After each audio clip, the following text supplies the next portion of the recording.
Hi guys, and I don't want to say welcome back to my channel because way too many people say that, so I'm just going to stick with hi.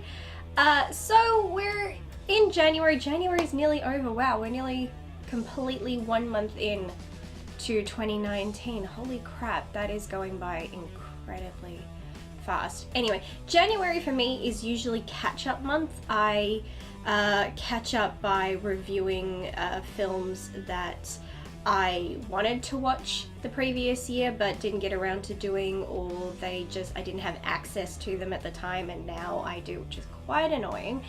Also, there were a lot of written reviews that I did that I never got around to putting into video format.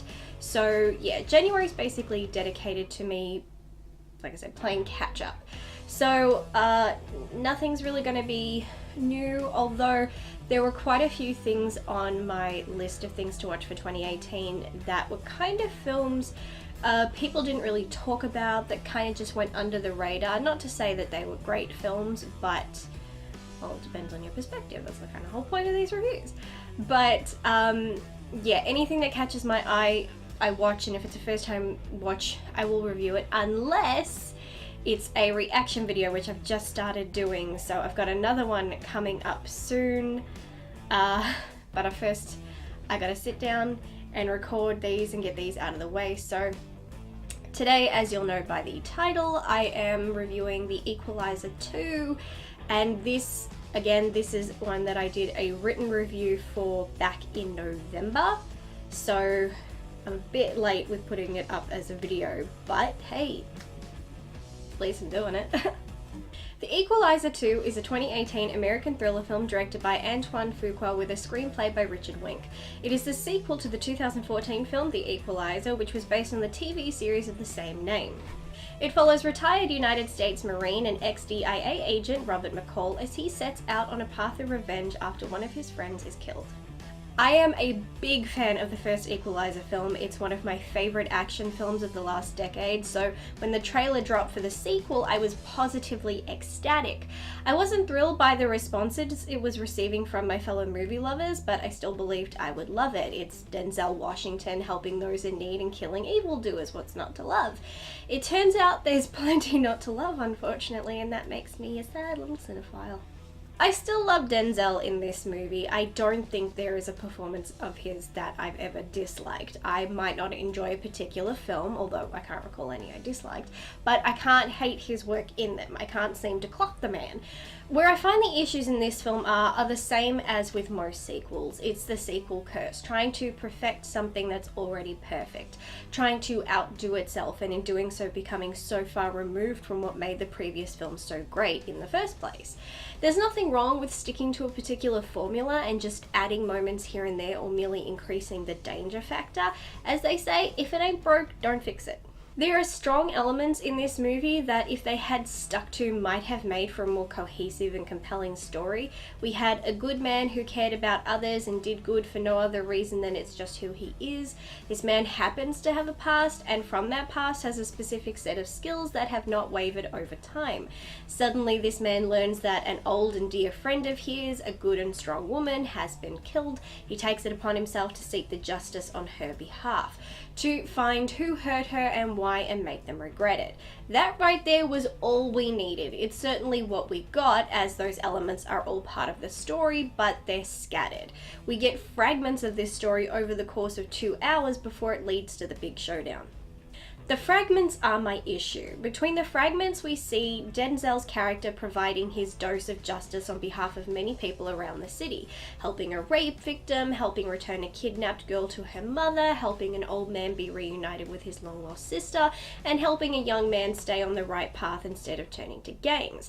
These moments thrown throughout the movie, while they are great at showing what a good man McCall is, they are too much and feel unnecessary. It's far too much going on, and far too much to try to focus on. The main plot has enough elements of its own, double-cross betrayal with many clever tactics involved, so I don't feel more than that was needed. Both films prefer to leave the best for last, depicting McCall luring his enemies into a location of his choosing for a final confrontation that, as predicted, leaves him victorious. I certainly prefer the showdown from the first film to the second. Having a group of villains try to take on someone during the middle of a dangerous storm is quite insane. It felt so absurd one would think the writer sat down and asked himself, what would make this really extreme? I know, a huge natural storm. It didn't add tension or increase the danger or risk factor because not a single person seemed to even care or be bothered by the fact the storm was raging around them. It's a flashy, over-the-top visual that is pointless. All looks, no substance. I sadly also feel as though McCall's tone and behaviour and even skills were watered down in this version. It honestly felt as though he did very little that he didn't need to try. I know he's an exceptionally skilled individual, but have him do something. He seemed presented with more challenges in the first film than in this one. He didn't appear to even break a sweat in this. It all felt too effortless, and in each fight it didn't take much to win, which, as impressive as that is, I would expect a bit more back to be put into the sequel. It's bizarre to watch a film to do so much, and yet when you really look at it, you see it's not doing much of anything. It feels like smoke and mirrors, another film distracting us by making us look in one place so we won't notice what's really going on, which is nothing. The most interesting scene for me was watching Melissa Leo's character Susan do everything in her power to fight off her attackers. She was not going down without giving it her all, and I loved that. She didn't cower or beg, she fought, and she fought hard, using everything in arm's reach as a weapon. Her fists, hands, knees, letter opener, rings, statue. When it came to that specific fight, she technically won. She gave even better than she got. Unfortunately, she didn't expect to be betrayed. Regardless, her performance and her character's tenacity in this one scene was for me the most impressive moment of the entire film. I love Denzel Washington. He is an incredible actor, and I love the character of Robert McCall, and I will continue to enjoy the first film. Sadly for me, the sequel was not up to scratch and does not do Denzel or his character the justice they deserve, which is somewhat ironic. I had expected better, and I don't believe this film delivered that. The script was cluttered and fragmented, its tone was dull and dry, and the pacing was quite slow.